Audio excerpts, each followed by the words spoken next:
Hi, good morning all and welcome to SK Aesthetic Academy. I'm the organizer of this academy and also the proprietor of Revive Dental Skin Hair Cosmetic Clinic.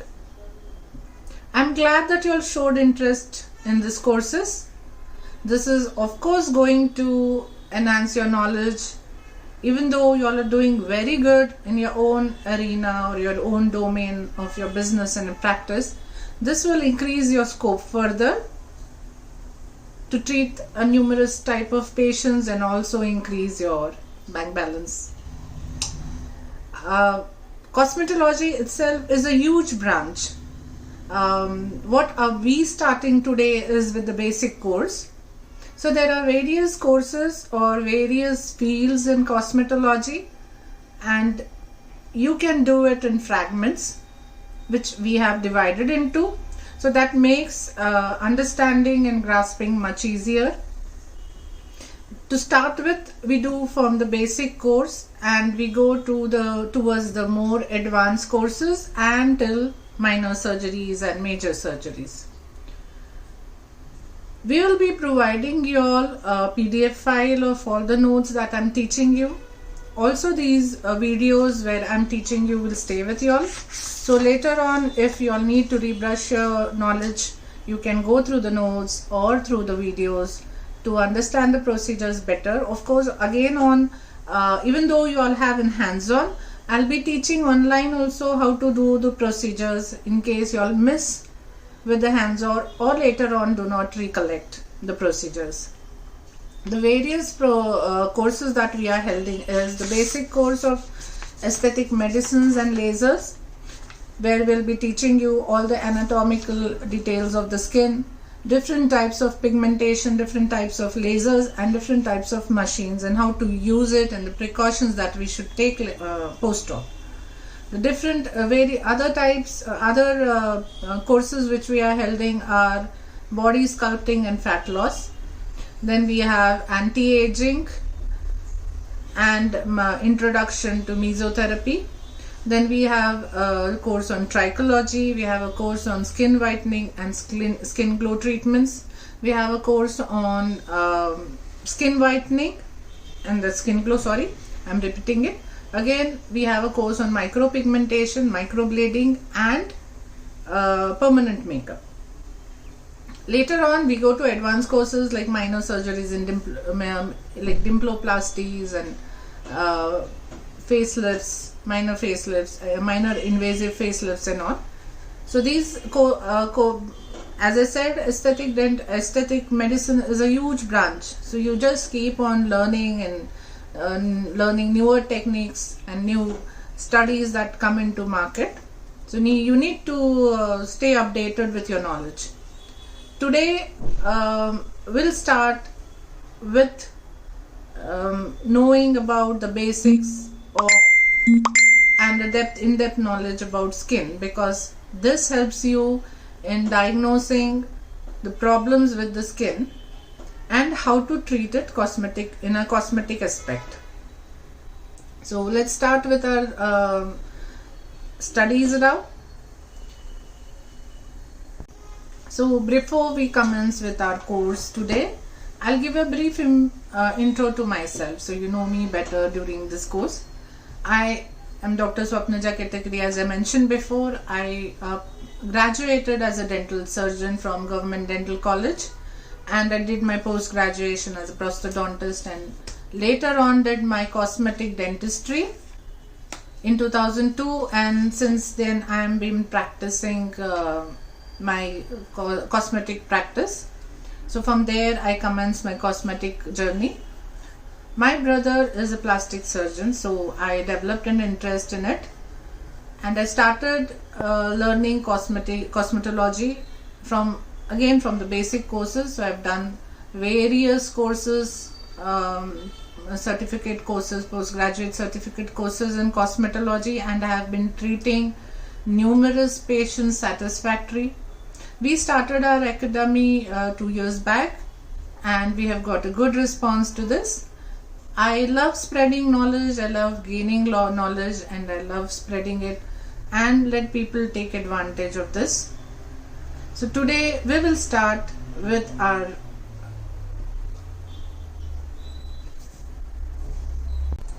after every session or after every day after the class concludes, you can inbox me for any queries or you can directly call me if you have any doubts. We'll get it cleared for you. If you like the session, or once the session finishes, if you like it and if it helps you, you can recommend it to your friends also.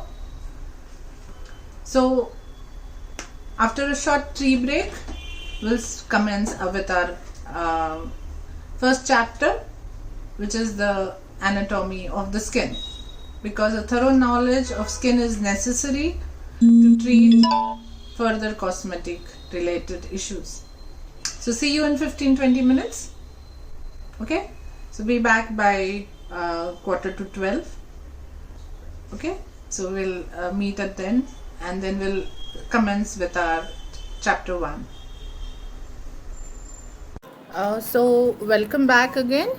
We'll be starting with our course through the knowledge of the skin, because unless and until we understand the layers of the skin and where what changes occur, we cannot diagnose the pigmentation or other ailments and treat them properly. So first, to start with, let us understand how many layers a skin has. Now, as you know, the skin is the largest sensory organ covering our body. We can touch it, we can feel it. So it is one of the sensory organs, the largest sensory organs in our body. Now, the skin comprises of 3 primary layers, that is epidermis, the dermis and the hypodermis, which is also called as the subcutaneous layer. Now, each layer has a specific characteristics and function. So let's go to epidermis first. The epidermis, which is the superficial layer or the topmost layer of the skin, you can touch it. The layer which you touch is the epidermis. It's only 0.1 to 1.5 millimeter thickness at various areas, like on the palm it might be palm and sole. In the back area it is 1.5 millimeters thick, whereas under the eye or the eyelids it might be just 0.1 millimeter thick. From the cosmetic viewpoint, how is the epidermis important? Because it gives the texture to the skin, it retains moisture, and therefore it imparts color to the skin. So we can see that how now we identify the skin as dry or normal or rough in texture or oily in texture. So this is due to the epidermis. Now the knowledge of this also, now epidermis also is important because this gives a particular texture or the appearance to the patient's skin. Now the epidermis itself is made up of 5 layers from bottom to the top. Now at the base is the stratum basale, which is also called as the germinatum, because it is having cells which are germinating. This is the basal cell layer, which is the lowest most layer. The second top layer is the stratum spinosum or the squamous cell layer, which is also called spinous layer. The third layer from the bottom is the stratum granulosum or the granular layer, which comprises mostly of the dead cells. And the fourth layer or the second top layer is the stratum lucidum. Now, as it says, the name says lucidum, it contains clear cell. And the topmost layer which we feel is the stratum corneum or the horny cell layer, which itself is again 10 to 30 layers thick. It is mostly of the dead cells. Now these layers together, they work and build the texture of the skin, and it also imparts strength, and it provides wear and tear and bruises on the skin. So wherever there are bruises, it is on the stratum epidermis. Sorry, it's on the epidermal layer of the skin. So let's go to the first layer, which is the basal layer. Now the basal layer is the innermost layer of this epidermis. It mostly contains keratinocytes, and these cells are constantly dividing so that there is a new cell growth happening at the basal layer. That is why it's also called as germinatum, because it's constantly producing new germinating cells. Now these cells keep on pushing the older cells on the top, which is worn out. Okay, if the cells keep on piling, the skin texture looks dull, dark and rough in texture. So the epidermis, if it is like constantly peeled off, there's a new layer seen inside, because there's a germinating cells at the basal layer which is pushing new cells upwards. Now the basal cell layer also contains melanocytes, which are specialized cells that produce a pigment called melanin. Now as everyone knows, melanin produces a pigment which gives color to the skin. Now this melanin production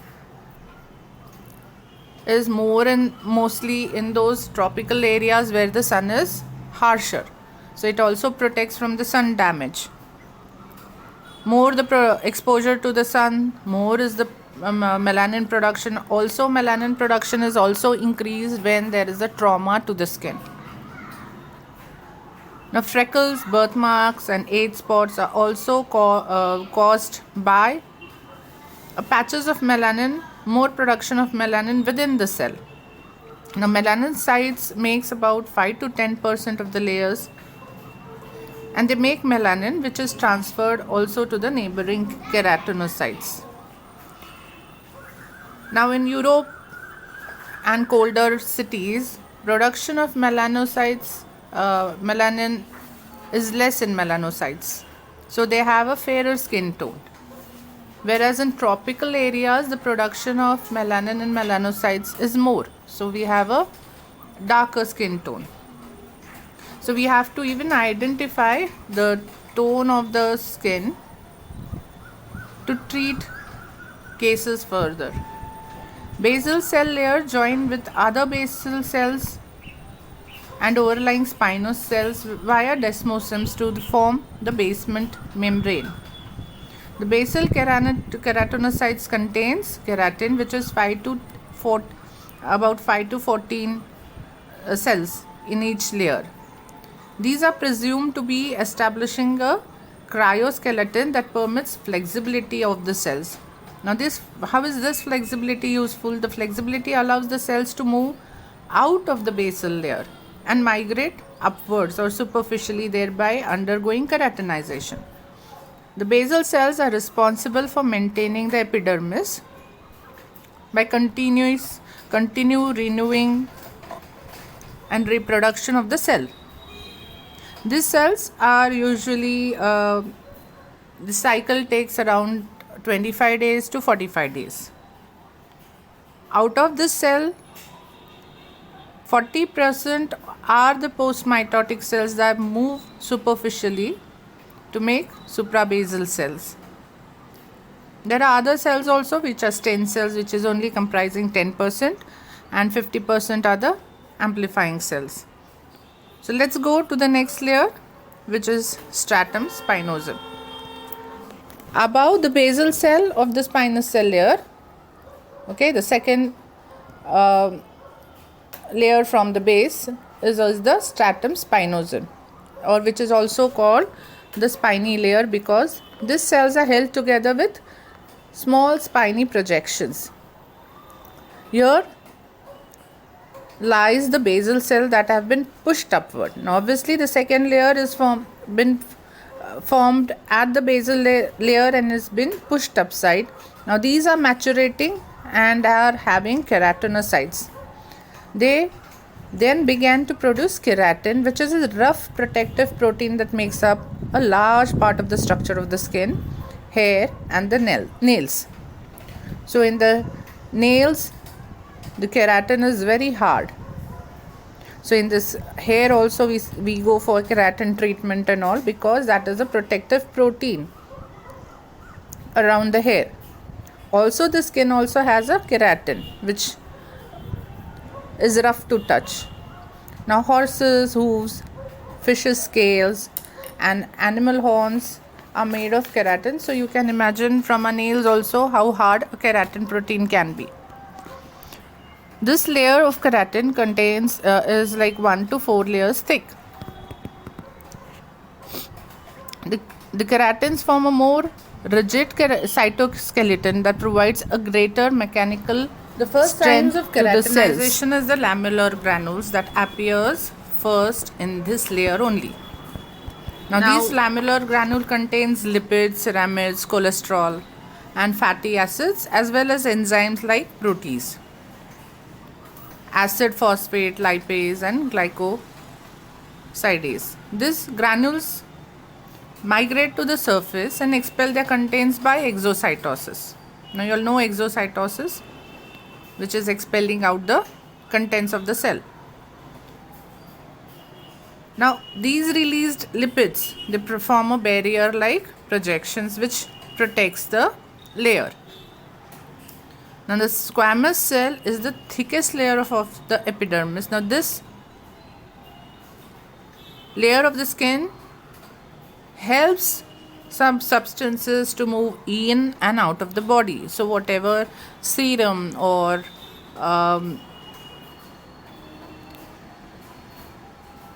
any massage oils or whatever moisturizers which you apply on the surface of the skin, this squamous cell helps it to be taken into the body or absorbed into the skin. This is also the layer where the blisters are formed and the skin is also chaffed. The squamous cell layer also contains dead cells called Langerhans cells. What does Langerhans cells do? They alert the immune system by any invading antigens, right? So, and that then develop a foreign body reaction. So let's go to the third. So we understood stratum basale and which is the second layer, stratum spinosum. So let's go to the third layer, which is stratum granulosum. Now the keratinocytes which are formed in the squamous layer, they are pushed up through this skin epidermal layer called the stratum granulosum. Now as the cell migrate, they enlarge and they flatten. So cells are more circular at the basal. They migrate up, they start flattening, enlarging, becoming bigger, flattening and bonding together. As they go upward also, they start losing the nuclei and have keratohyalin granules in them. Now that is why they are called as granular layer. The cells in this layer now are dying. They are losing their nucleus, they are getting flattened and they are also getting dehydrated.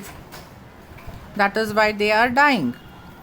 The keratohyalin granule contains profligarin, the precursor of filaggrin. Filaggrin is a cross-link keratin filaments providing strength and structure. Now what is filaggrin? It is a keratin filaments that is providing strength and structure to the stratum granulosum, which is the third layer from the bottom.